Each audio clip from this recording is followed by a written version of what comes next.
Badara Gadiaga donc il a déposé lettre d'information et de contestation si li nga xam que moo représentation diplomatique pour daal di exiger la libération justement de Farba Ngom donc malgré la portée et la division internationale du rapport 2024 du département d'État américain sur les droits humains au Sénégal, les autorités sénégalaises actuelles persistent dans ces mêmes pratiques liberticides menaçant gravement l'exercice des libertés démocratiques et le droit des citoyens à une information libre et indépendante, regrette NFIA. En tout cas tout cela NFIA ñoom ñi ngi jàpp ni arrestation Badara Gadiaga c'est arbitraire waaye itam c'est malheureusement pour un pays boo xam ni itam mi ngi bëgg a doxal wàllu loi ak ay textes yu am solo donc mi ngi invité le gouvernement du Sénégal mu daal di cesser toute arrestation et détention arbitraire d'acteurs politiques et journalistes et de citoyens engagés,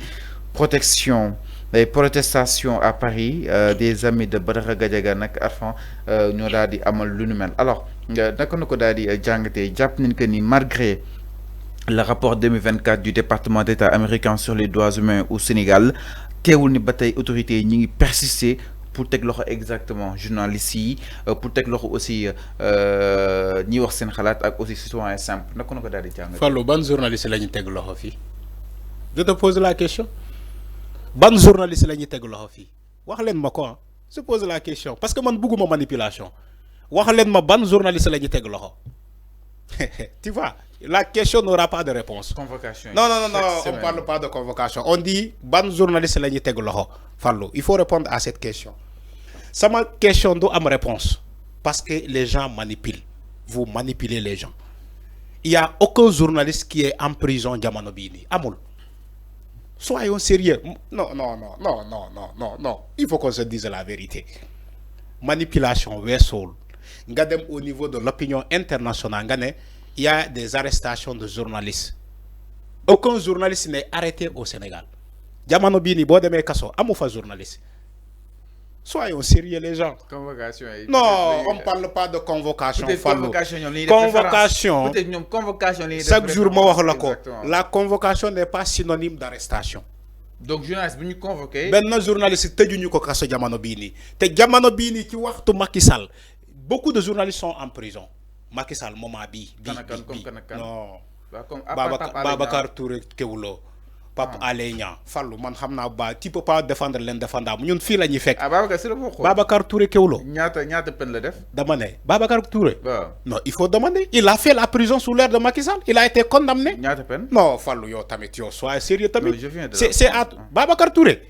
Fallou ñi def nañu fi marche au niveau de kii pour la libération de Babacar Touré et Kewulo et consorts yow da nga fàtte moo dama ne la yow Fallou da ngay gaawale non yow man je suis désolé pour toi malheureusement. Donc débat bi nekkul foofu loolu juste fàttali la. waaye débat yi. léegi soit NFIA li ñu def. ñooñu dépose seen lettre de contestation jàpp na ni fu mu toll nii. seen lettre du Sénégal dafa waroon bàyyi xel si rapport américain bi nga xam ni itam génne na ko nii il faut ñu respecter les droits humains exactement. Fallou c'est quoi le département américain c'est quoi le département américain. mooy kuréel bi. L'Amérique c'est le pays qui viole tout. Le droit international. L'Amérique. Dama lay wax qu'est-ce que cela veut dire? Dama ne l'Amérique c'est le pays qui viole le plus le droit international. L'Amérique s'en fout des droits de l'homme. Et tu nous parles de département américain. C'est quoi le département américain? Qui wax ci ay droits de l'homme? L'Amérique reconnaît les droits de l'homme. Il lance des missiles à l'Iran sans aucune base juridique. Amérique ba muy lancer les missiles pour du côté de l'Iran pour yàq seen arsenal nucléaire ban droit international moo ko wax. Il tue des milliers de civils pour retrouver un seul terroriste en Afrique et dans le monde. C'est quoi le droit international? C'est l'Amérique qui soutient l'Israël qui les massacre de la bande de Gaza. Tu crois que c'est sérieux? C'est quelle Amérique? C'est quoi le département américain? Le département américain ne voit pas ce que Israël est en train de faire à Gaza, en Palestine. Ce n'est pas des droits de l'homme. Où sont les droits de l'homme? Israël massacre des gens dans la bande de Gaza. Les États-Unis sont là. Les États-Unis, moi, le garde-fou de l'Israël, ils ne veulent même pas ni l'Israël. Après, tu me dis que pour le cas de Badara Gadiaga, et vous évoquez le département américain, oui, a récemment publié un document sur les droits de l'homme. L'Amérique s'en fout des droits de l'homme. Quand ça l'arrange, il parle des droits de l'homme. Il faut nous arrêter avec le département américain. C'est faux. Badara Gadiaga, il a été condamné au Sénégal pour ses propos. Il a été reconnu coupable de ses propos, comme tout le monde. Ce n'est pas une exception. Maintenant, il n'est pas interdit. Je veux être clair. Il n'est pas interdit pour des amis à Badara Gadiaga de soutenir. Il n'est pas interdit. Nous manifester en France. Nous soutenir Badara Gadiaga comme ses amis. Il n'est pas interdit. C'est la démocratie. Il n'y a pas de problème. Même si nous avons l'autorisation de marche à Dakar, les amis à Badara Gadiaga, c'est ça la démocratie. Mais quand vous manifestez en France, vous avez le droit de manifester en France pour la libération de Badara Gadiaga, mais quand vous évoquez le département américain, là c'est un problème. Là c'est le problème. Le problème c'est ça. Quand ils disent oui, le département américain, c'est là où je ne suis pas d'accord. L'Amérique viole plus les droits de l'homme qu'aucun pays au monde. L'Amérique, il viole plus les droits de l'homme comme aucun pays au monde le fait.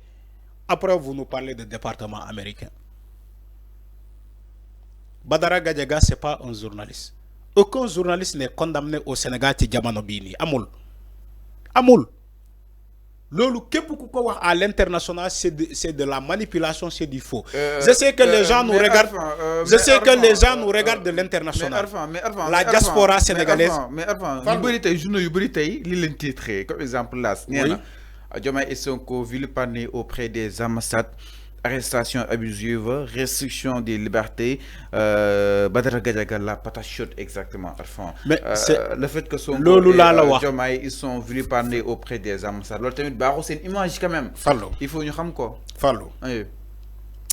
Xama aussi boy wax ci ambassade. Ñi bu ñuy wax ci ay ambassades, ils sont vilipendés dans les ambassades là. Nañu xam lu ñuy wax. Il s'agit de quelle ambassade? Oui, il s'agit de quelle ambassade? Il faut parler les ambassades. Oui, quand tu donnes des informations vagues, c'est des informations très vagues. Oui, ils sont vilipendés au niveau des ambassades. Quelle ambassade? Il faut citer le nom des ambassades. C'est sûrement le fait que nous saisir.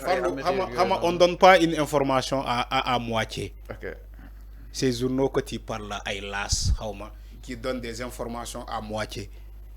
Quand tu dis Sonko et Diomaye sont vilipendés au niveau des ambassades, tu cites les noms des ambassades. C'est comme ça qu'on donne une information.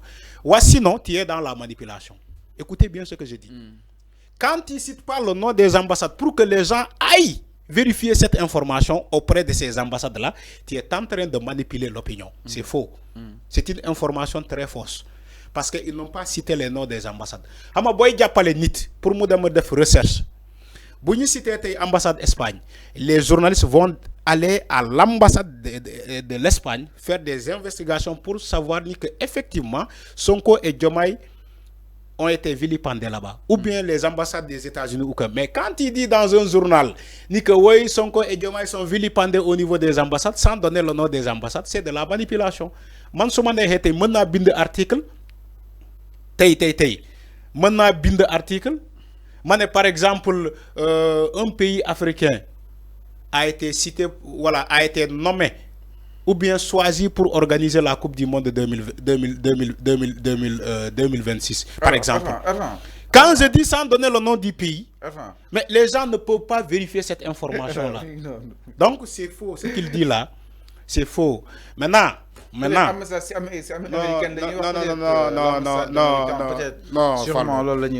alors ñu évoluer aussi boy lay informer yow nga nek journaliste ngay s'il te plaît loolu amul solo li am solo mooy ñoom le fait que ñu ne dañuy bëgg mais ils informent ki nga xam ne que moo di le journal là ce que je parle tu m'as parlé d'un journal qui informe le peuple. dégg ma ne loolu amul non am na solo am na solo am na solo am na solo loolu non non non non non non non non non non non non Fallou on est dans ce plateau pour informer l'opinion. Le journal là informe l'opinion. Maintenant Fallou il faut pas tellement ngay dag ay discussion wala ngay dag information. C'est pas sérieux.